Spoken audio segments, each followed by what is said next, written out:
Welcome back. Let me tell you about another example of how the government is stretching power, infringing on our rights. Let me tell you about the Sacketts.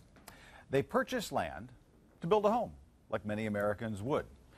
And right before they were about to start construction, the Environmental Protection Agency stopped the project.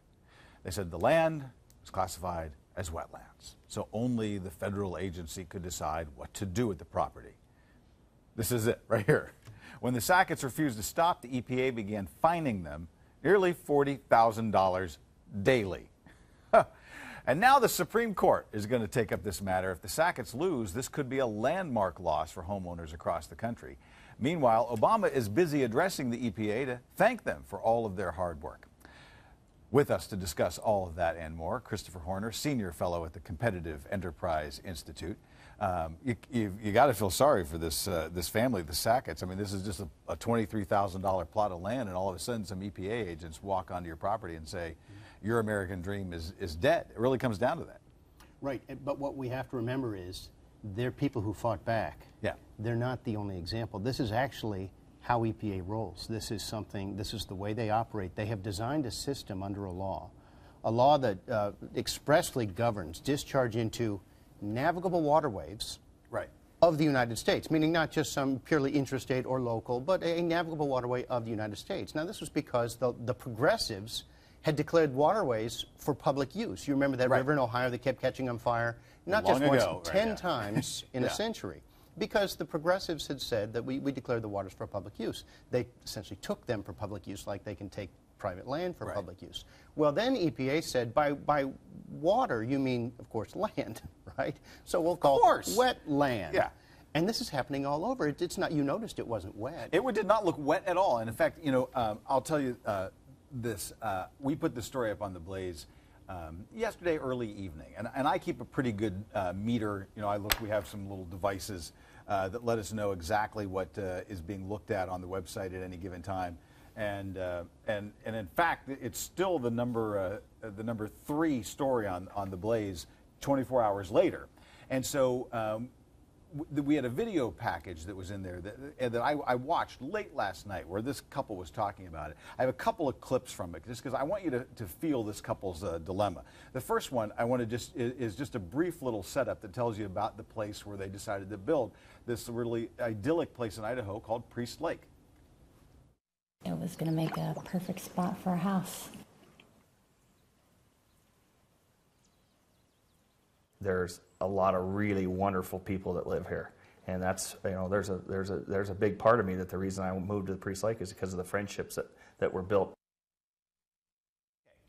Nice people. I did see a lake, but my understanding is that their property is not even down on the water. There's like a whole other house and property in between them. So how in the world could that be considered wetlands? Autocracy. Now you remember you were speaking with Phil Kerpen about the president saying. I can use the EPA to do whatever. Well, in this case, he said the Senate is demonstrably not in session, of course, but I'm sorry, in recess, but it is because I say it is. Right. Now, there's no remedy there because the Constitution's clear. Only Congress can set the rules for Congress, and so no court will venture into those waters. Right. Now, in this case, the Constitution is very clear. The EPA can come in and say that something is wet that's demonstrably dry, but the Constitution says you are due process in this case, and EPA has designed a system whereby they say there's door number 1 and door number 2. Door number 1 is buckle down even if you disagree with it, or in this case it's facially absurd, and cooperate, that is pay the fine and give up use of your land. Or there's door number 2, which is enter my bureaucratic maw at risk of $40,000+ per day.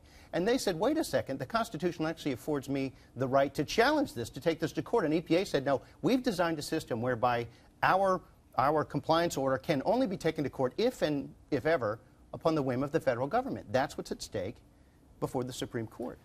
And for the poor Sacketts, they'd already gone through just the regular hassles that you might do when trying to even get a house built, but even before the EPA shows up. Let's say we have a clip of them talking about how this process ended up becoming such an ordeal. You're applying for a permit in Bonner County to build a house. Yeah, they give you a checklist, actually. A checklist, and it says, okay, sewer sign off where you're going to hook up to your building plans as your house plans. They have to see a schematic of that before the gentleman that we had purchased the property from had checked with the Corps of Engineers, and he said it was fine to build on. We were 90% done with getting ready to start putting footings when the EPA showed up and told us to quit working. Think about it, that's how late in the process this was. They'd already gotten the okay from, yeah, it's fine to build there. They're 90% of the way, ready to go with the footings. EPA, stop, you're done. What, did you get any sense in the arguments, questions and from the justices, are there clues to where the court might go with this? Well, we look at the court's history with this wetlands provision, right, and it's a somewhat unhappy one. They keep intervening in regulatory overreach, is what my book would call power grabs, which is what's going on. Okay. You've got navigable waterways of the U.S., which now means, of course, by water you mean land, and then they keep extending it to a pond because a migratory bird might land there. Well, the Supreme slapped that one down. Then there was a recent case which ended up 4-4-1, and we got no direction. Everything is handled ad hoc. You've got a nightmare for property owners, which is what these people are facing. But again, they're not the only ones. They're ones who fought back. And we had Justice Roberts and a few others expressing skepticism, calling this an outrage, and asking, I believe, EPA's counsel, don't you believe no American thinks this can really happen in America? And yet Justice Kagan indicated, well, there's a bureaucratic process they could have availed themselves of. But you have to remember, with the meter running, at fees, fines of up to $37,500 plus $16,000 per day, and they're saying, well, this is a perfectly reasonable option. You don't have to be allowed to challenge this in court. That due process does not require this. Of course it does. But the past history indicates, I'm not sure that this is going to be a broad sweeping ruling reforming the Clean Water Act or the wetlands provisions. I expect it'll probably be fairly narrowly. But it's whether you have the right to challenge an agency that says, no, you don't. Right. And it's interesting, I mean, because it takes a couple of some courage and conviction to even go through this ordeal. I'm going to play this last clip of them, just to think about, just emotionally how you would feel if this happened to you by the EPA. I think they bullied us. I think they intimidated us. I think that's the tactics they use. You feel very small. You feel like you're the underdog. You feel, why would we even try and do this? How can we fight them? How do we move forward with our life? So now we wait, right? When will the court rule on this? I'm just I'm not asking for a date, but it'll be several months. But right now, they have no use of their property. They've been instructed to fence it off to plant, not water lilies, mind you, okay, but scrub brush, which should be a sign. But they've lost use of their land. They even offered to give the land to EPA to constructively resolve this, in a way, a great loss to them, but far less great than it would be if the agency is allowed to assign these penalties to them. But the key is, remember, these people are heroes for fighting back against what a lot of Americans are facing, and many of the Blaze viewers, readers, could happen, because this is a really stark relief example of what a lot of people face, an agency that says, actually, I'm sorry, there's no recourse here, when of course the Constitution guarantees us recourse. Yeah, I think that's why the story started to do that well. It was one of those ones where I usually have kind of an instinct. We put up some stories that we know are not going to do a lot of traffic, but we know that they're important, right?